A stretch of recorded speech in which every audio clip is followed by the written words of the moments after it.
그 원래 본문은 11절부터 18절 혹은 20장 전체를 읽는 것인데 성찬식과 여러 가지 시간이 너무 길어질까 봐 이렇게 줄였습니다. 어제 우리 많은 분들이 오셔서 부활절 계란을 준비하시고 또 우리 이웃들과 오늘 나누게 될 텐데요. 제가 어제 그 부활절 계란 스티커를 이렇게 좀 준비하면서 나는 부활이요 생명이니 나를 믿는 자는 죽어도 살겠고, 내가 정말 예수를 전혀 믿지 않는다면 우리 교회 주변에 살고 있는 어떤 분이라고 치면 저게 알고 보니까 교회였구나. 저게 교회였고 사람들이 주일날 저기서 예배를 드리는구나. 제가 까먹을까 말씀드리는데 오늘 우리 부활주일 예배 드리고 나서요. 기념 촬영 한번 하겠습니다. 지난번 우리 임직식 때도 못해서 너무 아쉬운데요. 오늘 꼭 우리 사진 찍고 헤어지십시다. 어제 아침부터 많은 분들이 그렇게 부활절 계란을 삶았는데 이걸 받는 사람의 마음은 어떨까? 어떤 마음으로 받을까? 혹시 어린 시절 교회를 다녔다면 오늘 부활주일이구나.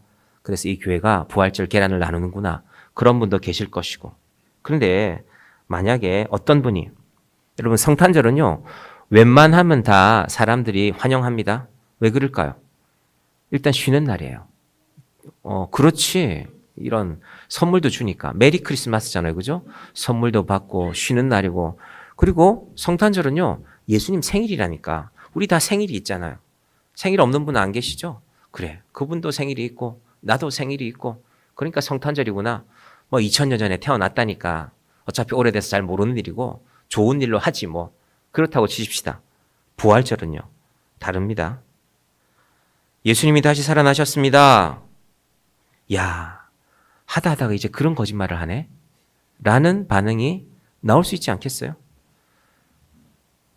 지난 주간에 나온 기사니까요. 그러니까 작년 하반기에 조사한 내용인 것 같은데 한국의 개신교는 한국 사회에서 신뢰받는 비율이 이제 25%다. 4명 중에 3명은 교회 다니는 사람 어떻게 믿냐. 여러분 그런데 어떻게 교회를 다니세요? 밖에 나가서 교회 다닌다고 말씀하세요? 아이고 목사님 제가 눈치가 있지 어떻게 그런 말을 하겠습니까? 그냥 조용히 살다가 주일 되면 교회 옵니다. 제가 이 동네에서 많은 분들한테는 아니지만 제가 목사입니다. 제가 이번에 임직식 수건도 일부러 좀 몇 개 더 주문했어요. 그래서 그분들 드리려고, 그분들에게 제가 목사라는 걸 드러내려고, 또 우리 교회 후원해 주시는 분들한테도 좀 보내기 위해서 임직식 수건을 몇 개 더 주문했는데, 여러분이 지금 나가셔서 세상에서 누구한테 예수 믿으세요, 우리 교회 나오세요, 대단한 믿음입니다. 대부분의 사람들은 조용히 삽니다. 조용히. 근데 성경에 그런 말씀이 있잖아요. 네가 나를 신하지 않으면 나도 너를 모른다고 할 텐데. 그런 말씀 두렵지 않으세요? 내가 예수를 믿는 것 같은데 굳이 밖에 나가서 내가 예수님 믿으세요. 그것까지는 싫고요. 제가 그래도 주일날은 여러분 입에 주일이 붙어 있는지는 모르겠지만은 일요일 날은 교회는 나오겠습니다. 그래도 더 이상은 저한테 요구하시면 안 됩니다. 한번 오늘 말씀을 잘 들어보십시다. 도대체 내가 부활을 믿는데 내가 믿는 부활이 내 삶에 드러나는 것 같지가 않아요. 여러분 그거 답답하지 않습니까? 난 분명히 믿는데, 내가 성경도 많이 읽었는데. 근데 사실은요, 성경에서 찾아보면 부활은 믿는 것보다 안 믿는 게 더 어렵습니다. 이게 지금 2000년이라는 세월 때문에 그럴 수도 있어요. 어차피 옛날 이야기 아니냐. 2000년 전의 일을 믿는다고 하건 믿지 않는다고 하건 그게 뭐가 중요하냐. 그런 주장도 있을 수 있습니다. 정리해보면 이렇습니다. 부활은 첫 번째, 빈 무덤입니다. 빈 무덤. 로마가 당시에 예수님 당시뿐 아니라 예수님이 죽은 직후 이 이스라엘 땅 팔레스타인에서뿐 아니라요. 로마 전체가 기독교를 여러 차례 탄압했잖아요. 로마 황제는 힘이 있는 사람들이잖아요. 로마는 또 조직도 있고 행정도 있고 정보력도 있고. 그럼 만약에 예수님이 죽어서 그 시신을 어디한가에 숨겼다면 그걸 왜 못 찾았겠어요? 그것만 찾으면 끝나는 거잖아요. 봐라, 무덤이 나왔는데 예수의 무덤이 아니냐. DNA 검사 같은 거 못했겠지만 그 당시에는 예수의 무덤이 나왔다. 더 이상 믿지 마라. 예수 이야기는 끝. 로마가 그러면 되잖아요. 못 찾았습니다. 끝까지 못 찾았습니다. 그것이 예수님의 빈 무덤. 오늘 사실 그래서 요한복음 20장의 큰 주제도 빈 무덤이라는 주제로 통하기도 합니다. 두 번째는요. 초대교회가 부흥했습니다. 자, 고린도전서 15장에 보면은 500여 형제에게 일시에 보이셨다. 부활하고 나서 예수님의 부활을 본 사람들이 500명. 그것도 따로따로 하면 나도 봤다, 저 사람도 봤다 이러면요. 조작일 수 있죠. 근데 일시에 보였으면 그건 숨길 수가 없잖아요. 증인 500명이 한꺼번에 같은 일을 보면 그건 거짓말하지 못하는 거거든요. 그래서 두 번째 부활의 증거는 초대 교회의 부흥입니다. 부활했기 때문에. 사도들은 오늘 장면에서는 예수님께서 도망가고 예수님에게서 숨고 모른다고 하고 그랬지만요. 사도들의 생애 결론은요. 다 순교했습니다. 가룟 유다 빼고. 다 사도들의 순교로 끝이 났습니다. 그럼 만약에 이걸 누가 꾸몄다면 내가 거짓말했는데 그 거짓말을 진실로 믿고 죽는 사람이 있습니까? 그건 정신병자죠. 여러분 거짓말은요. 잠시 내 이익을 위해서 하는 겁니다. 돈 몇 푼 남기려고. 이거 내가 착 해드리는 겁니다. 뭐 장사하다가 그럴 수도 있을 것이고. 이거 정말 좋은 물건입니다. 우리가 누군가에게 속이고 나서 근데 내가 속인 그 말 때문에 그 말이 진실이 아닌데 내가 목숨을 바친다? 그런 인생은 없습니다. 그래서 두 번째 부활의 증거는 초대교회가 부흥했다는 것입니다. 자, 마지막인데요. 증인들인데 방금 말씀드린 대로 고린도 전서 15장에는요. 500명이 넘는 사람들이 일시에 부활을 증거했다. 만약에 이게 사실이 아니면 이런 거 성경에 쓰면 안 되죠. 그 500명 다 누가 찾아낼 수 있잖아요. 그죠? 살아있는데 아직 살아있는 사람들이니까. 예루살렘 도시가 크지도 않아요. 돌아다니면서 다 물어보면 됩니다. 그때 말입니다. 그 예수님이 부활할 때 그 자리에 있었던 사람들 아십니까? 생각해보니까 내 옆자리에 저 박 선생이 앉아 있었고 말이야. 내 오른쪽에는 저 김 사장이 있었고 말이야. 그러면서 다 찾아가서 물어볼 수 있습니다. 물어보면 틀리면 이제 거짓이 탄로나는 것 아닙니까? 그런 의미에서 부활의 증거들은 성경에 수도 없이 많습니다. 그런데 그 많은 증거들보다 더 중요한 것은요. 바로 우리 자신입니다. 우리 자신. 나 한 사람. 내 한 사람이 내가 예수를 부활의 증인으로 믿으면 그것보다 더 중요한 게 없습니다. 그래서 오늘 쉽게 결론을 먼저 내면 이렇습니다. 부활의 증인은요. 내가 되면 됩니다. 여러분이 누군가에게 부활절 계란을 나눠주고 우리 예수님이 부활하신 날입니다 라고 했을 때 그 사람이 그걸 받으면서 이 사람이 교회 나간다더니만은 제대로 미친 게 맞구나. 죽은 사람이 살아났다는 말을 나한테 하네? 라고 치십시다. 정말로. 말은 안 해요, 그분이. 근데 그분이 여러분 가까이 살아요. 근데 그분이 여러분을 항상 봐요. 근데 여러분을 보니까 여러분이 좀 이상해요. 저 사람은 왜 저렇게 이상하게 살지? 저거 조금만 속이면 저 이윤이 꽤 남는데 뭐 장사를 하는 사람이라 칩시다. 저 이렇게만 말하면 자기가 그렇게 손해보지 않고 살아갈 수 있는데 왜 저럴까? 이상해. 저 사람이 막 예수가 부활했다더니 진짜로 미쳤나 봐. 그런데 사람은요. 늘 진실에 대해서 갈망합니다. 여러분 그렇지 않아요? 여러분 뭐에 대해서 갈망합니까? 오늘도 내가 좀 이익이 많아야 될 때 그러다가 우리가 어떤 사람을 보잖아요. 이 사람은 왜 이렇게 살지? 여러분 우리가 된다는 제일 첫 번째 길은요. 내 옆에 사람을 보는 것입니다. 그러니까 나만 보면 내 이익만 생각하면요. 사실은 믿음이 안 생겨요. 어떻게 믿음이 생깁니까? 내 것만 보이는데. 그런데 부활은 이상해 저 사람. 부활의 증거는 왜 저 사람 이상하게 살아갈까? 우리가 그 사람들 눈에 보여주면 부활이 증명이 되는 것입니다. 자, 그 특별한 사람으로요. 요한복음 6장에는요. 막달라 마리아라는 사람이 나옵니다. 막달라 마리아 어떤 사람이었을까? 여자였고요. 그리고 한때는 귀신 들린 사람이었고요. 마가복음 16장 9절에 보면요. 예수께서 안식 후 첫날 이른 아침에 살아나신 후 전에 7 귀신을 쫓아내어 주신 마리아 속에 7 귀신이 들어 있었습니다. 근데 예수님 당시에는요. 지금 말하자면 막달라 마리아는 부활의 증인인데요.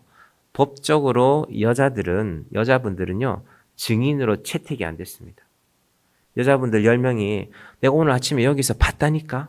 저 사람이 저 사람 때리고 물건 뺏는 거 봤습니다. 여자분들 10명이 법원에 찾아가서 우리가 봤어요 하면 여자잖아. 여자는 안 돼. 증인이 안 돼. 뭐 요즘은 그런 시대가 아니지만 그런 시대였습니다. 그래서요.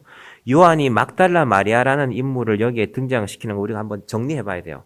만약에 요한이 이게 사실이 아니었다면, 그래서 누군가에게 이걸 좀 믿게 하려고 속이려고 정한 일이었다면요, 막달라 마리아는 빠져야 됩니다. 요한도 아니까. 여자는 증인으로서의 인정을 받지 못하는 시대였으니까, 여자분들은. 그런데 요한이 이 막달라 마리아를 내세웁니다. 자, 막달라 마리아를 정리해 볼게요. 첫 번째 막달라 마리아는요, 귀신이 들렸는데 고침받은 사람이었고요. 두 번째는 그 이후로는요, 계속 예수님을 따랐어요. 여러분, 예수님을 따르면 예수님을 만나게 됩니다. 예수님을 따르면 부활하신 예수님을 경험하게 됩니다. 우리는 자꾸 보여주세요, 보여주세요. 오늘 요한복음 20장 마지막 결론 보세요. 보여주는 건 내가 많이 기록할 필요가 없다. 그런 말이 나와요. 요한이 그렇게 썼어요. 표적이 믿음을 갖는 게 하는 게 아니다. 지난 우리 목요일날 16장의 설교도, 요한복음 16장의 설교도 기도의 결론을 우리가 자꾸 응답에도요, 응답.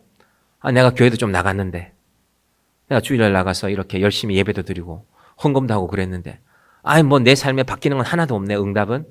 그래서 실망하면, 제가 말씀드렸잖아요. 제가 초등학교 5학년들 교육전도사 할 때, 이제 이 친구들이 초등학교 5학년 때인데요, 역삼동 애들이었는데, 그 애들이 한다는 말이, 전도사님, 우리 이제 교회 끊으려고요. 학원 끊듯이 늘 학원을 같이 다니는 아이들이었으니까 우리 이제 교회 끊겠습니다. 그리고 하는 말이, 그러니까 학원은 성적을 내야 결과가 나와야 되잖아요. 뭐 걔들 엄마들도 걔들도 그렇게 생각하겠죠. 교회 나왔는데 자기 삶에 별로 달라진 게 없다는 거예요. 교회 나가도 성적이 별로 안 나와요. 그러니까 걔들을 인도한 친구가 교회 나와서 열심히 기도하면 너 성적도 올라갈 거야. 아마 그런 말을 한 것 같아요. 인도한 친구가. 뭐 그 친구 입장에서는 또 이해는 하지만, 근데 둘이가 한 6개월 나왔다면 나란히 와. 항상 같이 와요. 항상 같이 와서 같이 예배 드리고 잘 들어요. 또 애들이 또 어쨌든 학원에서 익숙해진 애들이라서 듣는 건 되게 잘 들어요. 그런데 6개월 딱 지나고 연말 되니까요, 목사님 우리 교회 끊을래요. 학원에서 하던 대로 똑같이 그렇게 떠나가는 걸 보았습니다. 하나님께서 우리의 믿음을 그 정도 수준에서 자꾸 맴돌기를 원치 않습니다. 그래서 그 결론이, 요한복음 16장의 기도의 결론이 관계라 그랬잖아요. 관계. 그날 제가 이런 말씀 드렸어요. 자, 큰일인데요. 성찬식을 해야 되는데. 어떤 꼬마가, 7살짜리 꼬마라고 치십시다. 마트에 갈 때마다 엄마를 따라가서 떼를 부려요. 뭘 사야 되겠다고. 엄마 이거 안 샀으면 나 집에 안 가! 에이씨! 하면서, 요즘 7살 욕도 잘하잖아요.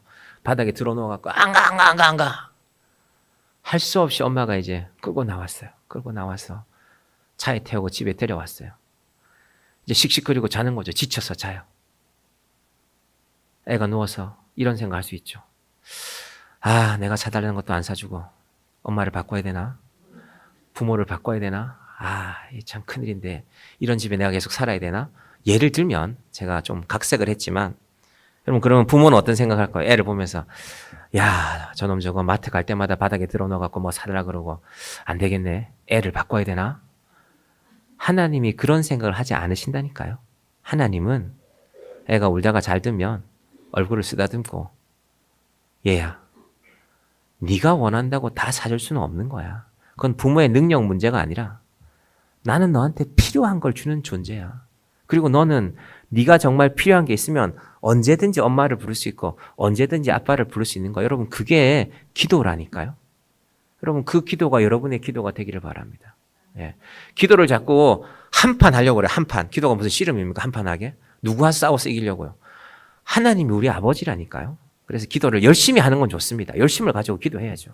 근데 자꾸 기도를 한판 해서, 제가 청년부 때 그런 친구가 있었어요. 야, 오늘 금요일 기도에 가서 기도 한판 해야 되겠다. 뭐 답답한 게 있나 봐요. 기도 한판 하고 하나님이 들어주시나 안 주시나 한번 봐야 되겠다.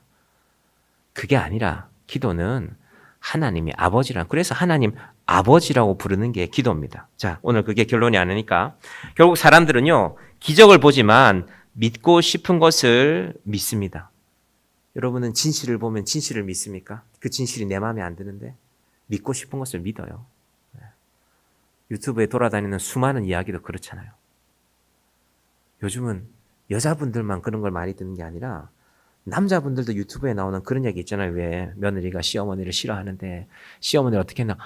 남자분들도 그런 걸 많이 듣더라고요. 도대체 저분은 또 왜 또 시어머니하고 자기는 여자도 아니면서 왜 저러나 라는 생각을 하는데요. 근데 생각해 보니까 뭔가 답답하니까 듣겠죠. 그런 걸 들으면 마음이 좀 시원하니까 혼자 들으면 될 텐데 또 크게 틀어놓고 들으니까 이제 옆에 있는 저까지 듣게 되는데, 사람은 믿고 싶은 것을 믿습니다. 그런데 예수님은 그게 아니라, 부활하신 것은 예수님이 기적을 보여주어서가 아니라 예수님이 음성을 들려주어서. 자, 오늘 본문 한번 가볼게요. 11절부터 가봅니다. 자, 11절부터요. 마리아는 앞에 띄워주셔도 되고요. 무덤 밖에 서서 울고 있더니 울면서 구부려 무덤 안을 들여다보니 흰옷 입은 두 천사가 예수의 시체에 누웠던 곳에 하나는 머리편에 하나는 발편에 앉았더라. 천사들이 이르되 여자여 어찌하여 우느냐. 이르되 사람들이 내 주님을 옮겨다가 어디 두었는지 내가 알지 못함이니이다. 이 말을 하고 뒤로 돌이켜 예수님이 나타났어요. 예수께서 계신 것을 보았으나 예수이신 줄 알지 못하더라. 자, 봤잖아요. 마리아가 예수님 얼굴을 몰라요? 알죠? 몇 년을 쫓아다녔는데, 날마다 따라갔는데, 보아도 안 보입니다. 기적이 일어나도 기적인 줄 몰라요. 근데 마리아가 어떻게 예수를 아는가? 15절에 보시면요. 예수께서 이르시되 여자여 어찌하여 울며 누구를 찾느냐 하시니 마리아는 그가 동산치기인 줄 알고 이르되 주여 당신이 옮겼거든 어디 두었는지 내게 이르소서 그리하면 내가 가져가리이다. 자, 아직도 모릅니다. 왜냐하면 15절까지 읽었습니다. 마리아가 기대하고 간 건 부활이 아니었거든요. 에이, 뭐가 사람이 살아나. 예수님 시신에 피도 많이 묻었을 텐데 도대체 제대로 피나 좀 닦았을까? 내가 혹시 예수님 시신이 제대로 피도 안 닦이고 우리말로 하면 제대로 염도 안 된 채로 있으면 내가 가서 피라도 좀 닦아드려야지. 그런 마음으로 간 겁니다. 그런데 자, 이제 예수님이 마리아를 부릅니다. 16절 예수께서 마리아야 하시거늘 마리아가 돌이켜 히브리 말로 라보니 하니 이는 선생님이라 하는 말이라. 자, 본 것으로 믿은 것이 아니라요. 예수님이 마리아를 불러주어서 예수님의 음성이 마리아의 귀에 들려서 마리아가 예수님을 보게 됩니다. 부활하신 예수님을.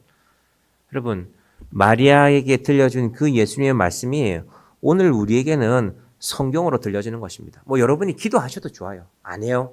예수님, 저는 그 정도로 만족 못합니다. 저는 예수님이 마리아에게 하신 것처럼 직접 들려주셔야 됩니다. 그러면 그렇게 기도하세요. 좋은 기도 아닙니까? 예수님 믿자고 하는 기도니까. 그런데 더 크게 보면 예수님의 말씀이 우리 귀에 들려지는 것입니다. 그게 믿어지는 것이 믿음입니다. 그것이 오늘 본문의 결론입니다. 가운데 도마라는 사람도 나와요. 19절부터 나오는데 도마는 또 예수님이 십자가에 달리셨을 때 로마 군인들이 죽음을 확인하느라고 창으로 옆구리를 푹 찔렀거든요. 그 옆구리 구멍 났지 않습니까? 그거 내가 손 좀 넣어봐야 되겠습니다. 그래야 믿겠습니다. 예, 요구는 좋습니다.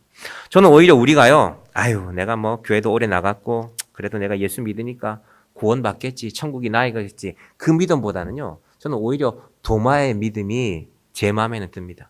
확실하게 예수님, 나 손 한번 찔러보고 믿겠습니다. 나 믿기는 믿어야 되겠는데 근데 내가 손 넣어보고 믿어야 되겠습니다. 그 옆구리에.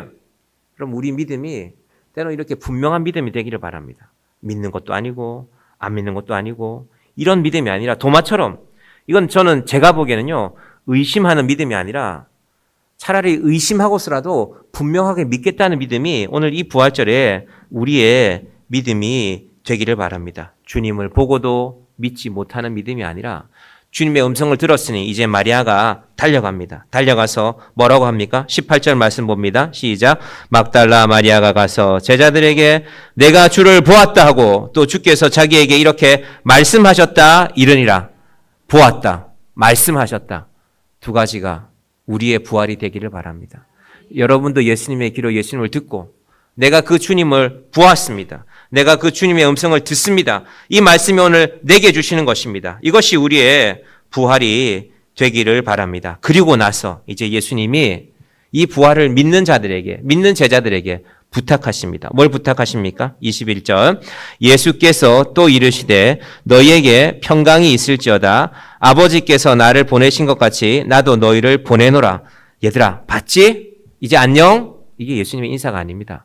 자, 너희들 나 봤지? 그리고 나서 22절입니다. 이 말씀을 하시고 그들을 향하사 숨을 내쉬며 이르시되 성령을 받으라. 숨을 쉰다는 것은요, 살아있음을 다시 한번 보여주시는 것입니다. 놀리는 것이 아니라 내가 살아있다. 나의 살아있음을 너희가 분명히 경험하라는 것입니다. 눈으로 보고 귀로 듣고 예수님의 숨소리를 듣고 그 호흡을 듣고 그리고 진짜 내용은 이것이죠. 성령을 받으라. 23절 성령을 받음과 뭐가 연결되는가? 23절 너희가 누구의 죄든지 사하면 사하여질 것이요 누구의 죄든지 그대로 두면 그대로 있으리라 하시니라. 아멘. 제가 새벽에도 한번 말씀드렸지만 우리의 신앙이 항상 어느 정도 단계에 주로 잘 가 있냐면요. 예수님, 나는 죄인입니다. 예수님, 그런데 저 사람이 나보다는 더 죄인인 건 아시죠? 그러니까 저를 용서하셔도 되지만 저 사람 저거 참 문제네요. 여러분, 우리 신앙이 그 자리를 맴돈다니까요. 제가 아이들이 있기 때문에 좀 쉽게 얘기하지만요. 여러분 귀에 좀 우습게 들릴지도 모르겠지만요. 우리의 신앙이 항상 그 정도입니다. 그런데 그 일을 위해서 성령을 받으라는 것입니다. 여러분, 성령을 받으라는 것은요. 눈에 보이는 대로 하지 말라는 겁니다. 눈에 보이는 대로. 얘들아 미안해. 오늘 내가 좀 빨리 끝내야 되는데 중요한 일이라서 그래. 여러분, 왜 우리가 사랑이 잘 안 될까? 왜 우리가 용서가 잘 안 될까? 육신만 보거든요. 여러분, 우리는 육신에 충만합니다. 제가 그렇습니다. 제가. 그런데 우리가 되려면요. 육신만 보이면 안 됩니다. 육신만 보이면 100년을 잘 지내다가도요. 어느 날 마음에 안 들어요. 아, 저 사람이 저런 행동을 하네. 저 사람이 저런 말을 하네. 그럼 내 마음에 안 드는 거예요. 그런데 예수님은 우리의 영혼을 보시고 사랑하시는 것입니다. 예수님이라고 왜 보는 눈이 없겠습니까? 예수님께서 오늘 우리에게 말씀하시는 것은 누구든지 너희가 누구의 죄든지 사하면 사하여질 것이요. 이건 전제가 뭡니까? 내가 너희를 그렇게 사했다는 것입니다. 예수님이 십자가에서 이렇게 달려 계신데 우리를 용서하셔야 되는데 이건 그냥 제가 쉽게 우습게 표현하는 겁니다. 이제 이 상황이 우습게 표현할 상황은 아니지만 예수님의 손가락은 그래도 움직이고 있어요. 그래서 하나님 저를 통하여서 이 모든 사람을 구원하시옵소서 하시다가 예수님이 갑자기 근데 쟤는 안 되겠는데요? 이러시면 우리가 어떡할까요? 쟤는 생각하니까 내가 뭐 억울해서 안 되겠어요 라고 말하면 그렇게 하지 않으셨다니까요. 그러니까 우리는 자꾸 배제해요. 저도 예외가 아닙니다. 저라고 왜 생각이 없겠습니까? 하나님 그래도 아무리 그래도 저 사람 마음에 안 들어요. 왜 그런 마음이 없겠습니까? 그러나 우리의 신앙이 여기서 맴돌지 않기를 원합니다. 자, 로마서에서 제가 십자가의 의미 이렇게 설명드렸습니다. 7장 24절에 오호라 나는 곤고한 사람이로다. 이 사망의 몸에서 누가 나를 건져내랴. 이 상황을 제가 이렇게 설명드렸죠. 그때 당시에 개인이 매장을 하는 경우도 있었지만요. 많은 노예들은 한꺼번에 그냥 죽으면 갖다가 버렸어요. 웅덩이 하나 파고 로마 외곽에, 로마의 큰 도시들의 외곽에. 가끔 그러다 보면요. 예를 들면 전염병이 돌았다 치십시다. 전염병이 돌았으면 시신을 격리하는 게 그거잖아요. 근데 전염병이 돌았는데요. 아직 숨이 좀 붙어 있어요. 완전히 죽지는 않았는데. 근데 수많은 시신들 밑에 깔려 있어요. 썩은 냄새가 나고 썩은 물이 고이고 아무도 나를 구해줄 수 없어요. 목소리는 안 나오고. 그럴 때 내 옆에 누가 눕는다니까요. 예수님이. 얘야 힘들지? 너 이제 나와 함께 일어서자. 오호라 나는 곤고한 사람이로다. 시신들과 함께 죽어가고 있는 사람인데 죽은 영혼인데 이 사망의 몸에서 누가 나를 건져내라. 이미 세상은 나의 죽음을 판단했어요. 그래서 버린 거 아닙니까? 시체들이 버린 자리에 버렸으니까. 그런데 내 곁에 와서 일으키는 그분이 계셨다는 것입니다. 내가 너를 살리러 왔다. 하나님께서 오늘 이 막달라 마리아가 만나는 예수님을 우리도 만나는 은혜가 있기를 바랍니다. 예수님, 온 세상 사람들이 나를 무시합니다. 저는 법정에서 정인으로 쳐주지도 않습니다. 아무 사람도 나를 인정해 주지 않습니다. 그거 소용없습니다. 그거 아무런 의미 없습니다. 예수님을 만나면 이 제자들이 결국 누구를 통해서 예수님의 부활을 믿게 됩니까? 막달라 마리아를 통하여서. 그리고 오늘 결론을 가봅시다. 20장 마지막 절 갈게요. 30절과 31절 보겠습니다. 30장 31절 시작.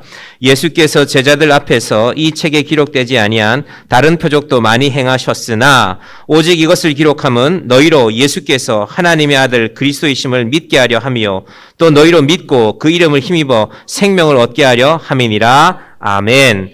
다른 표적도 많이 행하셨으나 기적이 일어날 일들은 많지만 기적은 더 많았지만 내가 그거 다 일일이 기록하지 않겠다. 무슨 말일까요? 요한이 이 복음서를 기록할 당시가 주후 90년경이었단 말입니다. 예수님 돌아가시고 60년이 지났어요. 그동안 요한이 뭘 봤을까요? 예수 믿은 사람들 봤겠죠.